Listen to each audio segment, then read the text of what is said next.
Hier, en début de semaine, les travaux de l'atelier consacré à la collecte des données statistiques dans le secteur de l'éducation viennent de s'achever. Pour l'actualité en province, nous irons à Mwanda pour parler donc d'une remise de matériel au centre médical et puis à Fougamou pour l'inauguration de la case d'écoute. Madame, Messieurs, bonsoir et bienvenue à cette actualité que nous ouvrons tout de suite avec l'aménagement du réseau routier de la capitale gabonaise avec la construction autour de l'aéroport d'une voie de contournement qui permettra justement la fluidité de la circulation. Je vous propose ce reportage pour la presse présidentielle de Lazare Bronard. Les récentes instructions du chef de l'État Ali Bongo Ondimba à l'Agence nationale des grands travaux sont claires. Elles traduisent la volonté du président de la République de faire avancer au plus vite, de préférence dans les règles de l'art, les chantiers de la voie express.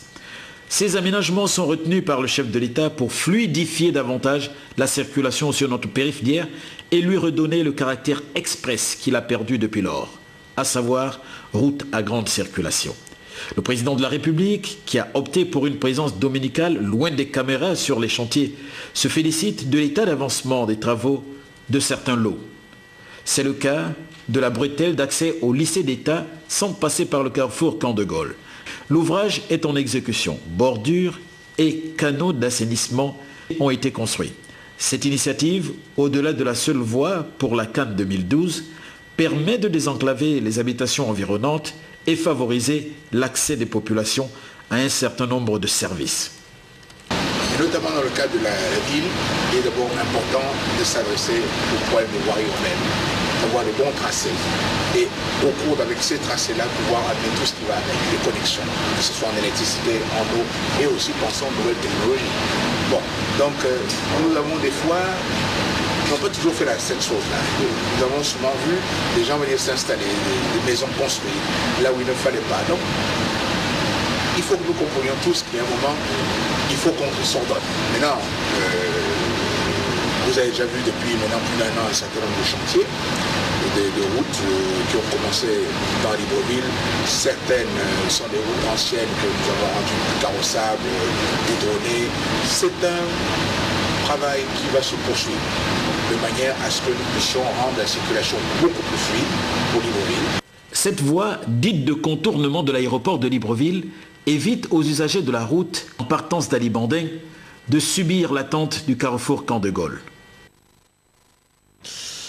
Parlons maintenant de l'un des défis permanents auxquels le Gabon doit faire face. Il s'agit donc de la sécurité alimentaire et les Gabonais qui sont de plus en plus conviés à prendre en charge le secteur agricole, entre autres le secteur de l'aquaculture qui constitue un des pans pour permettre justement au Gabon de freiner l'hégémonie des importations. Je vous propose ce reportage de Biwaou Mikala. Depuis l'indépendance jusqu'à nos jours, le Gabon, notre pays, court après l'autosuffisance alimentaire.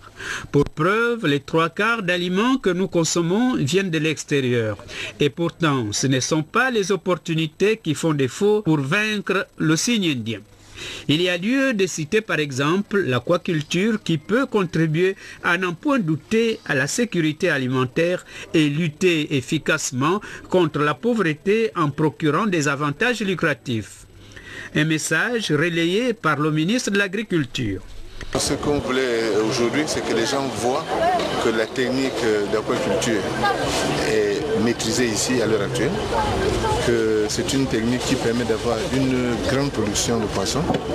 Et quand on voit le coût du poisson sur le marché, on ne peut qu'encourager les Gabonaises et les Gabonais à se mettre dans cette technique de culture et à pratiquer l'aquaculture.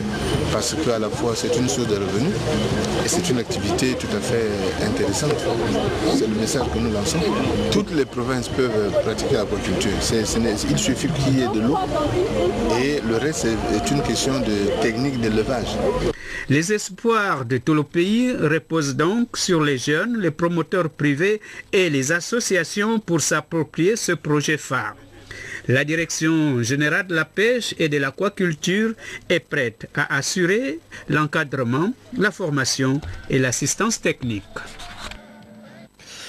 Comment planifier et mieux gérer le système éducatif national? C'est une question au centre d'un atelier consacré depuis le début de la semaine à la collecte des données statistiques dans le secteur de l'éducation. Les travaux se sont achevés en présence pour la rédaction de la première chaîne de télévision de Yolande V, de notre rédaction.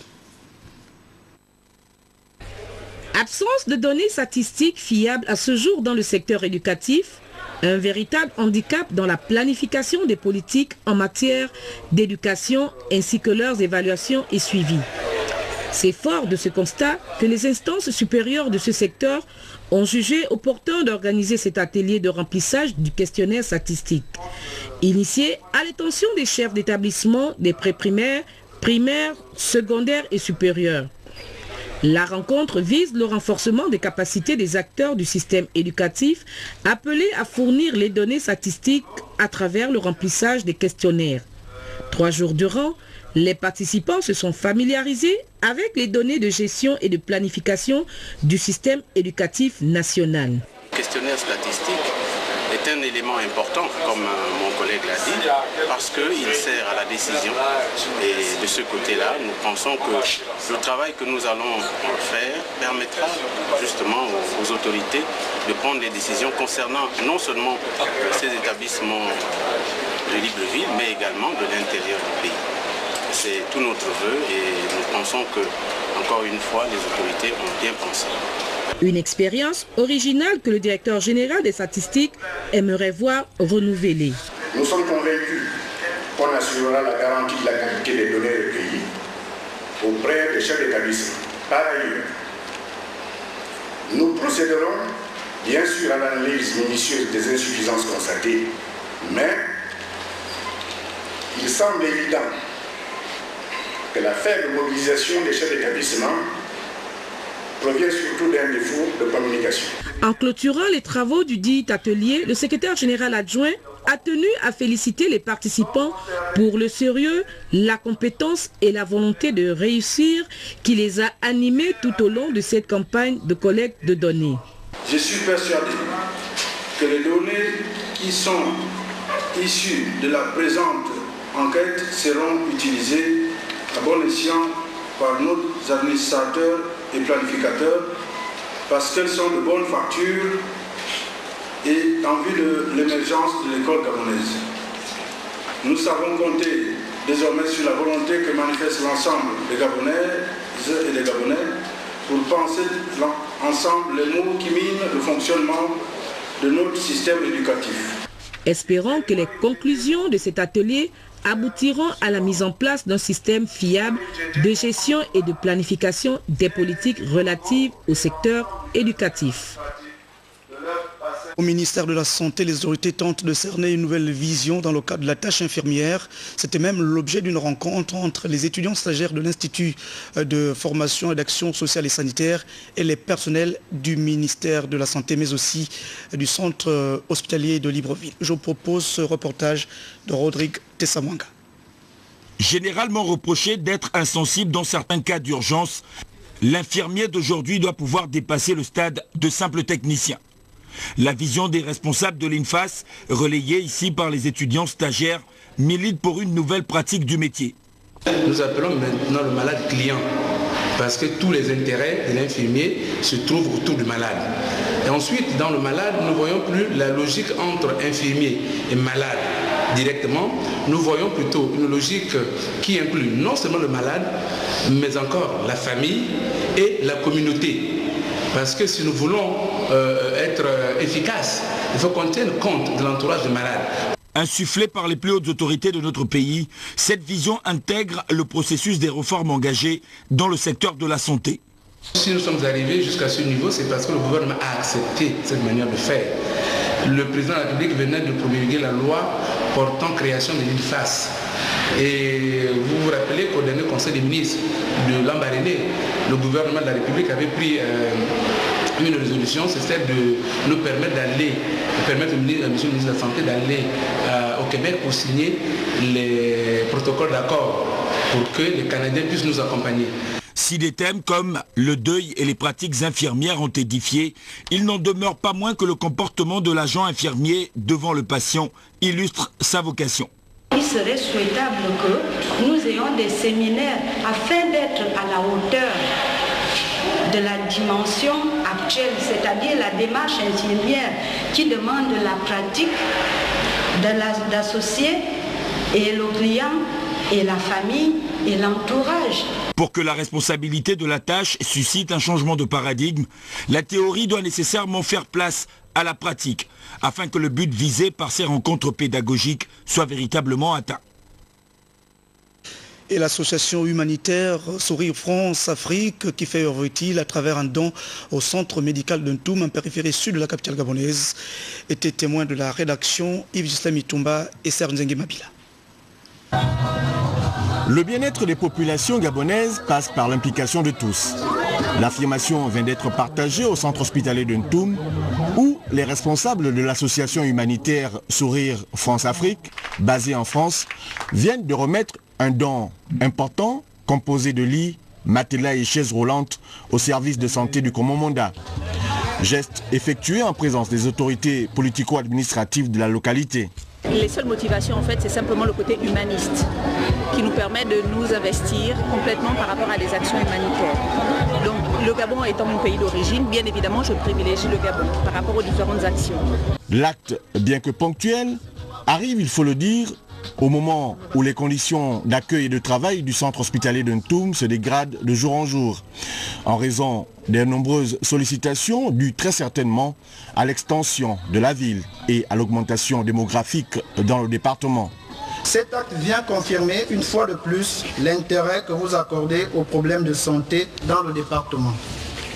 En effet, ce matériel va améliorer d'une part les conditions de travail du personnel et d'autre part les conditions d'accueil et de prise en charge des patients. Notre vœu est que de telles initiatives se pérennisent pour le bien des populations du Komo-Monda. Une fois encore, merci. L'élu du département, Julien Kogobek-Kalé, qui prône la solidarité et le partage cher au chef de l'État Ali Bongo Ondimba, a encouragé, entre autres, les autres compatriotes à suivre cet exemple. Ce que nous faisons aujourd'hui pour le développement de ce pays nous engage tous. Et un seul doigt ne peut pas laver la figure. Pour laver bien la figure, il faut les 5 doigts de la main. Le geste qui vient d'être fait par Annie Kozenga à travers moi, ce geste-là, chacun de nous peut le faire un peu. Il ne s'agit pas de tirer la couverture à soi. Il s'agit de faire preuve de solidarité et d'engagement humanitaire. Reste à souhaiter que les bénéficiaires fassent bon usage de ce matériel moderne qui vient, il faut le dire, à point nommé. Œuvre de solidarité et d'appui aux efforts du gouvernement également, au profit du centre médical de Mwanda dans la province du Haut-Ogooué. L'autorité, notamment le préfet, a assisté donc à une remise de dons venant de la compagnie minière de l'Ogooué. Et c'est même le patron de cette entreprise, Marcel Abeke, qui a procédé à la remise de cet important don. Je vous propose ce reportage